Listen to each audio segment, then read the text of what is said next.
普通人如何买基金？基金真的是骗人的吗？他们只是想赚基民的管理费吗？现在行情这么好，有没有办法通过基金抓住这一轮行情呢？要说清楚这些问题，我们得先定义什么是普通人。今天的视频跟林姐共创，林姐原来是在证券公司，我是欣赏她的投资逻辑的，烧脑指数是5颗星。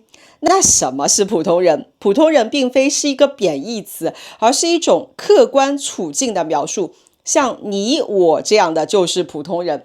资金量而言，我们没有动辄上百亿的资金去操盘股票。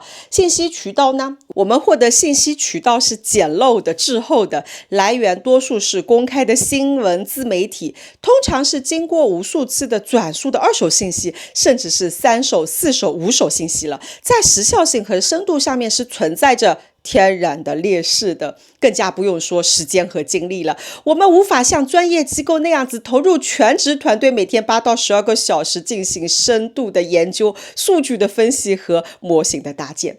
我们要上班的，我们要照顾家庭的，我们分辨不出财务报表当中被隐藏的数据 ，K 线图也不是十分清楚。在专业知识上面，我们确实是不足的。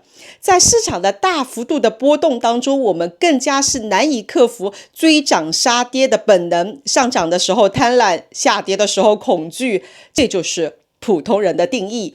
听到这里，你肯定是心情低落的。普通人没有优势，全是劣势。小狮子，你难道是劝我不要玩了吗？但是其实真相就是，当你认识并且接纳自己的劣势，才是普通人逆袭的开始。买基金的目的是什么呢？赚钱啊，纯粹的赚钱。普通人的目标就不是成为战胜人性的投资大师，而是在规则之内赚取认知范围内的钱。这就需要我们去用一个简单的策略，扬长避短。如果说我们没有长处，那么将避短做到极致，同样也是一种胜利呀。这就意味着我们需要选择一个能够最大程度削弱我们与专业机构在信息、资金和人性上差距的战场。那怎么选战场呢？第一步，选一个适合的基金。目前市场上公募基金的数量已经超过了 1.3 万只，是 A 股上市公司数量的2倍有余啊！选基金的难度早就超过了选股，更何况许多人心中有一个疑虑：基金的经理其首要目标究竟是为了基民创造回报，还是保证自己的规模稳定、旱涝保收的赚取管理费呢？这是一个经典的委托和代理的难题。我们作为普通人，很难分辨哪位基金经理是真正的良心投手啊！我们无法分辨，那就干脆不玩这个猜谜游戏了呀！凡是需要我们去揣摩人心的，一律避开；凡是规则复杂、收费不菲的，一律不理。既然无法分辨，最理性的选择那就是全部避开。那么是否存在一种基金，它收费低廉、规则透明，且难以被单一的主力资金所操纵呢？林姐说，场内指数 ETF 啊。很多人会问，什么是场内呢？场内指的就是股票交易市场，就是我们平时买卖股票的那个地方二级市场。买卖 ETF 就像是买卖股票一样，输入代码，点击买入卖出就可以了，非常的方便。场外是可以理解为股票交易市场之外的所有的渠道，比如银行柜台、支付宝理财、基金公司的官网等等。我们平时申购赎回的大部分基金就是属于场外基金。我们来券商的 app 随便找一个案例好了，你瞧这个基金的类型是写了被动指数型股票基金。被动指数型股票基金是一个大的分类，而场内指数 ETF 是这个分类当中最重要的、最流行的一种。就像汽车是一个大的分类，而 SUV 就是其中一种具体的车型是一样的。所有的 SUV 都是汽车，但是并非所有的汽车都是 SUV 啊。但是要理解这种基金到底好在哪里，我们就先得把它的名字给拆开来看看。股票基金说明它的主要投资对象是一篮子股票，指数型就是它的操作手册，它是不靠基金经理去精选个股的，而是像一个复印机，完全的按照某个公开的指数来配置资产的。指数里边有什么它就买什么，指数调整了它就跟着调整。那被动就是它的灵魂了，它描述的是一个投资哲学，与主动形成鲜明的对比。什么是主动？主动就是赌在了基金经理的身上，他的风格、情绪，甚至是离职都会直接影响你和我的钱包。主动型基金就像是一架由王牌飞行员驾驶的战斗机，它可能会带给你做出各种惊险刺激的飞行动作，甚至是击落敌机，获得超额收益嘛。但是也可能是因为操作失误而坠毁的。指数 ETF 就像是一架开启了自动驾驶模式的飞机，它的任务就是严格按照预设的航线平稳的飞行，精确可靠。它的成本是低廉的，能够安全的把你从 A 点带到 B 点。对普通人而言，我觉得最重要的就是它不易爆雷。普通人投资最怕是什么？踩到一颗雷，几年都白干。若某家上市公司出现了重大违法或者是财务造假等等黑天鹅事件，指数机制就会迅速的将其剔除。比如当年的乐视，下周回国的贾老板，公司暴露风险之后，依据编制的规则，迅速将其从成分股当中剔除掉了。作为创业板一哥，乐视股价跌幅超过了 90% 啊，但是对创业板50指数的冲击却是极为有限的，仅下跌 2%， 随后就几乎毫发无损地穿越了这场风暴。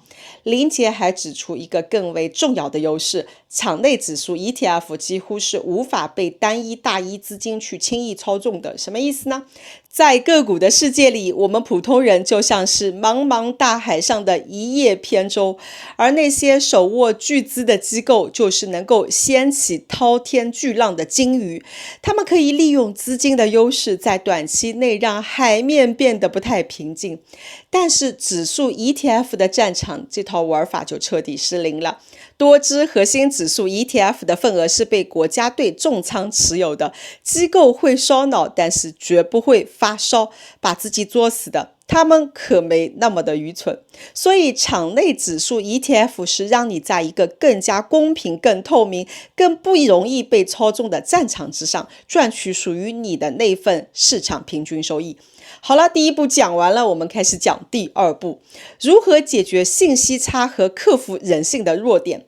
我们必须接受一个现实，作为普通人，我们永远拿不到一手信息。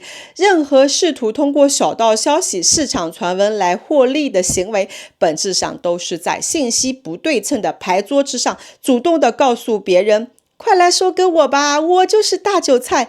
其实我们最好的策略就是先掉这张牌桌，我们只赚看得见的钱。什么叫做看得见？就是那些被摆在台面之上，通过公开渠道就能够确认的宏观趋势和国家战略嘛，也就是阳谋。举一个简单的例子，当经济面临下行压力，宏观数据不佳的时候，决策层是要去稳住经济大盘的，必然要动用2个工具，货币政策和财政政策。这就是看得见的信号。通俗来讲，就是央行的水龙头要拧开了嘛。而此时我们是不需要去猜测哪家公司具体拿了多少订单的，那依然是信息不对称的领域，普通人是接触不到的。我们只需要做出最简单的基于常识的判断，钱会先流向哪里？是对利率极其敏感的银行呢？还是需要资金推动的科技创新？还是基建投资相关的产业呢？又或者是大消费？找到这些方向，买入对应的行业 ETF， 然后耐心等待，这就叫做用盆子去接水。我们不去寻找水源，我们只是在水流最大的地方等待时间的馈赠。至于如何克服贪婪和恐惧，林姐的建议是可能有些离经叛道的。她说不要克服，我们就是普通人，七情六欲就是我们的出厂设置，强行压抑只会导致更加剧烈的反弹。一个试图在投资当中做到无情无欲的普通人，大概率是会被沦为市场情绪最极端的奴隶。聪明的做法就是承认我们的人性弱点，然后用一套非人性的规则系统来驾驭它。方法是有很多的，比如定投，比如定期止盈，比如最大回测等等。这些方法如果你感兴趣，我们未来可以逐一的展开细讲。我再邀请林姐跟我共创，把她的投资策略分享给大家。好了，我说完了。当我们放弃成为股神的幻想，接受自己的普通，这个不叫退缩，而叫智慧。文字版写在书房，再见。